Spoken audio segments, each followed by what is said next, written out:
ہمارا جغرافیہ اور ہماری تاریخ دونوں ہی ایسے موضوعات ہیں جو ہمیشہ سے کمزور رہے ہیں۔ نہ ہم نے اپنے جغرافیہ کی اہمیت کو کبھی سمجھا ہے اور نہ ہی ہم نے تاریخ سے سبق سیکھے ہیں۔ ساؤتھ وزیرستان کا جغرافیہ کیا ہے، یہ علاقے کتنے نامساعد ہیں، یہاں پر کس قسم کے لوگ بستے ہیں۔ ہم نے بہت عرصہ پہلے ایک سیریز میں آپ کو ان علاقوں کی ایک جھلک دکھائی تھی۔ آج وہ جغرافیہ پاکستان کی سلامتی کے لیے انتہائی اہمیت اختیار کر چکا ہے۔ ساؤتھ وزیرستان کے رستے ویسے نہیں کھلے ہوئے۔ آج بھی اگر آپ کو جانا ہے تو ملٹری ایسکارٹ کے ساتھ جانا ہوگا یا پولیٹیکل ایجنٹ کے ساتھ بات چیت کر کے جانا ہوگا۔ ملٹری آپریشنز کے بعد بھی یہ سڑکیں ہر عام پاکستانی کے لیے نہیں کھلی ہوئی۔ اگر آپ نے جانا ہے تو اس کے لیے آپ کو پہلے پروسیجر کے بڑے پاپڑ بیلنے پڑتے ہیں۔ جغرافیہ ہی اس قسم کا ہے، کیا کریں۔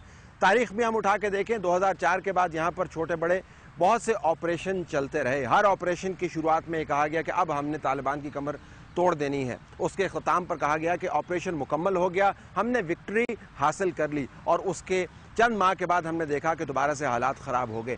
اس مرتبہ کی تاریخ کیا ہے، اس مرتبہ کا ملٹری آپریشن کس قسم کا ہوا، اس ملٹری آپریشن میں اور پہلے ملٹری آپریشنز میں کس قسم کا فرق رہا ہے، اور کیا گارنٹی ہے کہ یہ ملٹری آپریشن اپنے اہداف کو حاصل کر رہے گا۔ ساؤتھ وزیرستان کا جو جغرافیہ ہے وہ تبدیل نہیں ہوا۔ ساؤتھ وزیرستان کی تاریخ بھی اپنی جگہ پر موجود ہے۔ تو ہم کیوں کہہ رہے ہیں اگر جغرافیہ بھی ایسا ہے اور تاریخ بھی یہ رہی ہے تو اس مرتبہ حالات تبدیل ہو گئے ہیں۔ آئیے دیکھتے ہیں اس آپریشن کے حوالے سے ایک اسیسمنٹ جو 2009 میں شروع ہوا اور اس کے بعد بتائے بغیر شاید ختم بھی ہو گیا اور ختم نہیں بھی ہوا، شاید اس نے اپنی حیت تبدیل کر دی، نوعیت تبدیل کر لی، لیکن کسی نہ کسی صورت میں ابھی جاری یقیناً ہے۔ وہ آپریشن تھا کیا؟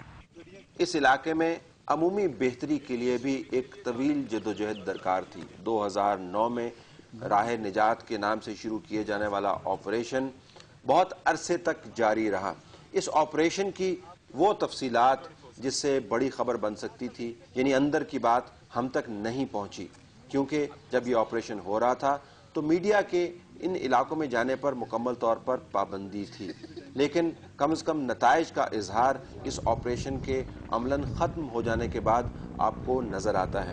یہ آپریشن تحریک طالبان کے گڑھ کے خلاف تھا اور بتایا جاتا تھا کہ ساؤتھ وزیرستان میں اگر ملٹری کو کامیابی ہو گئی تو تحریک طالبان کی کمر ٹوٹ جائے گی۔ آپ کو یاد ہوگا کہ بیت اللہ محسود اسی علاقے میں سے اپنی تمام تر پلاننگ کرتا تھا، اور جب تک اس کو ڈرون حملوں کا نشانہ نہیں بنایا گیا اس وقت تک وہ ایک مقامی طور پر لیجنڈ کی حیثیت اختیار کر چکا تھا۔ لوگ اس کے نام سے تھر تھر کانپتے تھے۔ ریاست بھی ہر وقت پریشان رہتی تھی کہ بیت اللہ محسود اور اس کے نام نہاد سپاہیوں سے کس طریقے سے نپٹا جائے۔ بیت اللہ محسود کی گدی ڈرون سٹرائکس میں مارے جانے کے بعد حکیم اللہ محسود کے پاس آ گئی۔ حکیم اللہ محسود بیت اللہ محسود سے بھی زیادہ سخت جان ثابت ہوا، لیکن جب ملٹری نے یہ تہیہ کر لیا کہ ساؤتھ وزیرستان کے اندر جا کر آپریشن کرنا ہے تو کسی قسم کی بڑی مزاحمت کا سوال ہی پیدا نہیں ہوتا تھا۔ یہ حقیقت لوگ جانتے تھے کہ مقابلہ بڑا سخت ہوگا، لیکن کسی کو بھی ریاست کی رٹ کے مؤثر ہونے میں کوئی شک نہیں تھا۔ کبھی کسی نے یہ خیال نہیں کیا تھا کہ اگر آرمی نے سنجیدگی سے ساؤتھ وزیرستان میں آپریشن کیا تو تحریک طالبان ان کے سامنے کھڑا ہو پائے گی، اور یقیناً ایسا ہی ہوا۔ اس آپریشن کی عمومی تفصیلات جو میڈیا کو مہیا کی گئی ہیں اس کے مطابق یہ انتہائی تدبر اور طویل پلاننگ کے ذریعے تیار کیا گیا تھا۔ طالبان کے پاس سب سے بڑا ایڈوانٹیج ہمیشہ سے یہ رہا ہے کہ وہ پہاڑیوں کی چوٹیوں پر قبضہ کر لیتے ہیں۔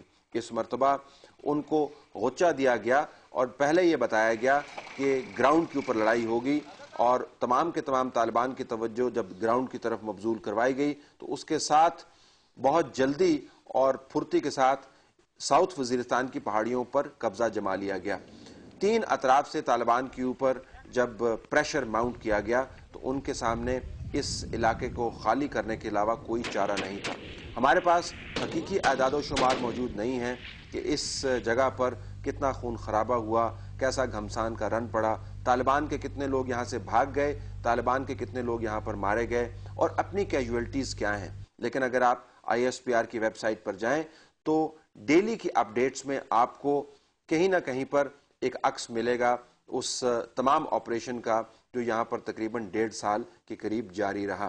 یہ آپریشن ابھی بھی ختم نہیں ہوا ہے، صرف اس نے اپنی نوعیت تبدیل کر لی ہے۔ آپ کو ساؤتھ وزیرستان میں